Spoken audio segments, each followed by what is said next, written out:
തിരുനാവായ മാഘ മഹോത്സവം നടന്ന ഭാരതപ്പുഴയിലും പരിസരത്തും സേവാഭാരതിയുടെ നേതൃത്വത്തിൽ ശുചീകരണ പ്രവർത്തനങ്ങൾ ആരംഭിച്ചു കഴിഞ്ഞു. കഴിഞ്ഞ ദിവസമാണ് കുംഭമേളയ്ക്ക് സമാനമായ മഹാമാഘ മഹോത്സവം സമാപിച്ചത്. ലക്ഷക്കണക്കിന് ജനങ്ങളാണ് ഉത്സവത്തിന്റെ ഭാഗമായത്. ശിവദാസ് കന്മനം അവിടെ നിന്ന് ചേരുകയാണ്. ശിവദാസ്, ഈ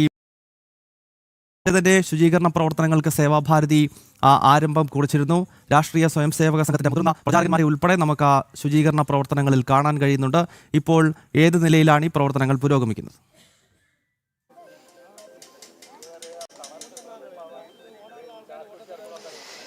ഗൗതം, ഇന്നലെ വരെ ശാന്തമായി ഒഴുകിയിരുന്ന ആ പുഴ ഇന്നും അതേപോലെ ശാന്തമായി ഒഴുകുന്നു. ഇന്നലെ വരെ വലിയ ബഹളങ്ങൾ ഉണ്ടായിരുന്നു ഈ ഭാരതപ്പുഴയ്ക്ക് സമീപം. കാരണം മഹാമഘ മഹോത്സവം നടക്കുമ്പോൾ ലക്ഷക്കണക്കിന് ആളുകളാണ് ഈ ഭാഗത്തേക്ക് വന്നുകൊണ്ടിരുന്നത്.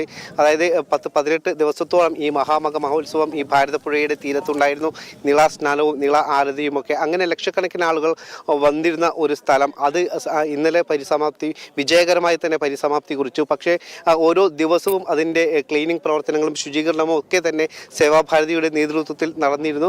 അന്നന്ന് തന്നെ അതിൻ്റെ കൃത്യമായ ശുചീകരണമൊക്കെ നടന്നിരുന്നു. പക്ഷേ ഇന്ന് ഇതിൻ്റെ പരിസമാപ്തി കഴിഞ്ഞ തൊട്ടടുത്ത ദിവസമായ ഇന്ന് അതിൻ്റെ മഹാശുചീകരണമാണ് ഇപ്പോൾ നടന്നുകൊണ്ടിരിക്കുന്നത്. നിരവധി സേവാഭാരതി പ്രവർത്തകർ, ഏകദേശം 200-ലേറെ സേവാഭാരതി പ്രവർത്തകർ വ്യത്യസ്ത ബാച്ചുകളായി പല ഇടങ്ങളിലുമാണ് അവർ ശുചീകരണ പ്രവർത്തനങ്ങൾ നടക്കുന്നത്. നമ്മളിപ്പോൾ കാണുന്നത് അത്തരത്തിലുള്ള ശുചീകരണ പ്രവർത്തനങ്ങളാണ്. അമ്മമാർ അടക്കമുള്ളവർ ഇക്കൂട്ടത്തിൽ ഉണ്ട്. നിങ്ങൾ എത്ര ദിവസമായി ഇതിൻ്റെ ഭാഗമായിട്ട് എന്നാണ് വന്നത്? 2-3 ദിവസം മുന്നേ വന്നിരുന്നു. പിന്നെ ഇന്ന് ക്ലീനിങ്ങിനായിട്ട് തന്നെ വന്നതാണ്. എത്ര പേരുണ്ട്? എങ്ങനെയുണ്ട് സേവാഭാരതിയുടെ ക്ലീനിങ് ഒക്കെ? എങ്ങനെയായിരുന്നു? സൂപ്പറായി പോണു. നിങ്ങൾ എവിടുന്നാ വരുന്നത്? ഞാൻ പിന്നെ വേങ്ങര കണ്ണമംഗല യൂണിറ്റിൽ പിന്നെ സേവാപ്രവർത്തകരാണ്. ഇടയ്ക്ക് ദിവസങ്ങൾ വരലുണ്ട്. ഇന്നലെ ഫുള്ള് സമയം അവിടെ ഉണ്ടായിരുന്നു. പിന്നെ ഞങ്ങൾ 7 പേര് വന്നിട്ടുണ്ട്. അവിടെ ഉണ്ട് എല്ലാവരും. നല്ല സന്തോഷമായി. അതെ, നല്ല സന്തോഷമാണ്. നമുക്ക് നല്ല തൃപ്തിയായി. വളരെ സന്തോഷമായി. നമുക്ക് പറയാൻ പറ്റാത്ത അങ്ങേയറ്റ ഒരു അനുഭൂതി ഉണ്ടായി. ഇപ്പോഴും സന്തോഷത്തിലാണ്. അതെ, നീളാരതിയൊക്കെ സ്നാനം ചെയ്തു ഒക്കെ ചെയ്തു. സന്തോഷമായി. പുതിയൊരു അനുഭവമായി. അതെ. ഇനി ഉണ്ടാവുമെന്ന് നമുക്ക് അറിയാൻ പറ്റില്ലല്ലോ. അപ്പോൾ സന്തോഷമായി. പിന്നെ പലൊരു വിമർശനങ്ങളൊക്കെ ഉണ്ടായിരുന്നു. ഇങ്ങനെ ഒരു കുംഭമേളൊക്കെ നടക്കുമ്പോൾ വലിയ രീതിയിലുള്ള മാലിന്യ പ്രശ്നങ്ങളൊക്കെ ഉണ്ടാകും എന്നുള്ള വിമർശനമൊക്കെ തുടക്കത്തിലുണ്ടായിരുന്നു. പക്ഷേ പറഞ്ഞാണ് ഇവിടെ കംപ്ലീറ്റ് കാര്യങ്ങളും വൃത്തിയായി ചെയ്തിട്ടുണ്ട് സേവാഭാരതി. ഇവിടെ സേവാഭാരതിയുടെ ആൾക്കാർ മാത്രമാണ് ഇതിൽ സജീവമായിട്ട് പ്രവർത്തിച്ചിട്ടുള്ളത്. ഇപ്പം ഞങ്ങൾ 13 ദിവസമായി ഇവിടെ. 13 ദിവസം ഞങ്ങൾ രാവും പകലും ഇവിടെ തന്നെ ഉണ്ട്. എല്ലാ കാര്യങ്ങളും നല്ല രീതിയിൽ തന്നെ നടത്തി. ഇന്നലെ രാത്രി ഞങ്ങൾ വീട്ടിൽ പോയി. ഇന്ന് രാവിലെ പിന്നെയും വന്ന് ഈ പരിസമാപ്തി കുറിച്ച് ഞങ്ങൾ തിരിച്ചു പോകും. അതായത് പിന്നെ കുംഭമേള തുടങ്ങുന്നതിന് മുൻപ് എങ്ങനെയായിരുന്നു? അതിനേക്കാൾ കൂടുതൽ ശുചീകരിക്കപ്പെട്ടു? അതിനെക്കാട്ടും കൂടുതൽ ശുചീകരിക്കപ്പെട്ടു. അതാണ് ഇപ്പോൾ നടന്നുകൊണ്ടിരിക്കുന്നതും ഇനി നടക്കാനുള്ളതും. കാരണം എന്താ വെച്ചാൽ ഇവിടെ ആദ്യം എന്ന് പറഞ്ഞാൽ ഇവിടെ കുറേ ആൾക്കാരെ കൂത്താട്ടുള്ളൊരു സ്ഥലമായിരുന്നു. അതിപ്പോൾ ഒന്ന് മാറി നല്ല രീതിയിലായിരുന്നു മാത്രം. അതാണ് ഗൗതം. കൃത്യമായി തന്നെ ഇതിൻ്റെ ശുചീകരണ പ്രവർത്തനങ്ങൾ നടക്കുന്നുണ്ട്. ഈ മാഘ മഹോത്സവം തുടങ്ങിയ അന്നു മുതൽ തന്നെ അതിൽ പങ്കാളികളായ നിരവധി ആളുകൾ ഉണ്ട്.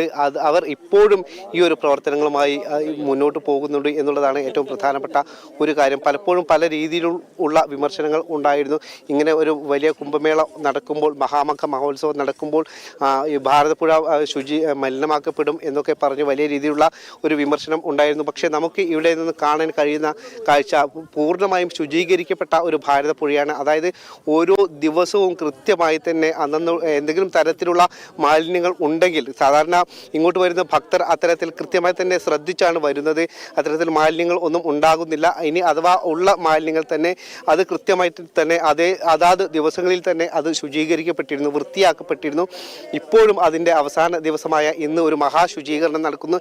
കൃത്യമായി തന്നെ നമ്മളിപ്പോൾ ഈ ദൃശ്യങ്ങളൊക്കെ കാണുന്നത് ഇന്നലെ വരെ ഇവിടെ പതിനായിരക്കണക്കിന് ആളുകൾ ഉണ്ടായിരുന്ന ഒരു സ്ഥലം കൂടിയാണ് ഈ നിള അതിനോട് ചേർന്ന് കിടക്കുന്ന ഈ പ്രദേശമൊക്കെ. ഇപ്പോൾ അവിടെ ആരുമില്ല. ഈ സേവാഭാരതിയുടെ സേവന പ്രവർത്തനം നടത്തുന്ന ആളുകൾ മാത്രമാണ് ഉള്ളത്. ഈ അവസാന ഘട്ടത്തിൽ അവർ അവരുടെ ജീവിത ലക്ഷ്യമായ സേവനം എന്ന് പറയുന്നത് സേവാഭാരതിയുടെ ഒരു ജീവിത ലക്ഷ്യമാണ്. ഗണഗീതമൊക്കെ പാടിക്കൊണ്ടാണ് നമുക്ക് കേൾക്കാം. അവരുടെ ഗണഗീതമൊക്കെ പാടിക്കൊണ്ട് ഭഗത് സിംഗനും ഝാൻസിയും ഇവിടെ പ്രഭാത ബേരി മുഴക്കുന്നു.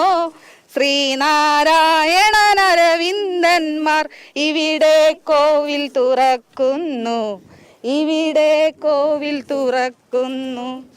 ഇങ്ങനെ അവർ ഗണഗീതമൊക്കെ പാടി അവർ അവരുടെ പ്രവർത്തനങ്ങളിൽ, സേവന പ്രവർത്തനങ്ങളിൽ ഏർപ്പെട്ടിരിക്കുന്ന ഒരു കാഴ്ചയാണ് നമുക്ക് ഇവിടെ നിന്ന് കാണാൻ കഴിയുന്നത്.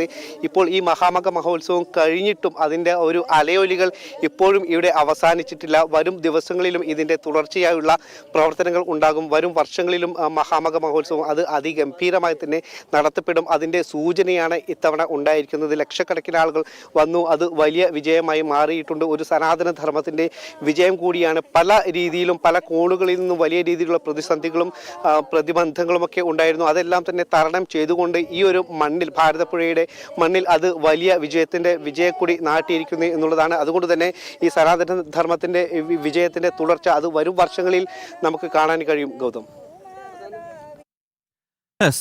രാഷ്ട്രീയ സ്വയം സേവക സംഘത്തിന്റെ മുതിർന്ന പ്രചാരകന്മാരുടെ നേതൃത്വത്തിൽ സേവാഭാരതിയുടെ പ്രവർത്തകർ ഇപ്പോൾ നിളയുടെ തീരത്ത് ശുചീകരണ പ്രവർത്തനങ്ങളിൽ ഏർപ്പെട്ടിരിക്കുകയാണ്. മഹാമാഘ മഹോത്സവത്തിന് ഇന്നലെ വൈകുന്നേരമാണ് പരിസമാപ്തി ആയത്.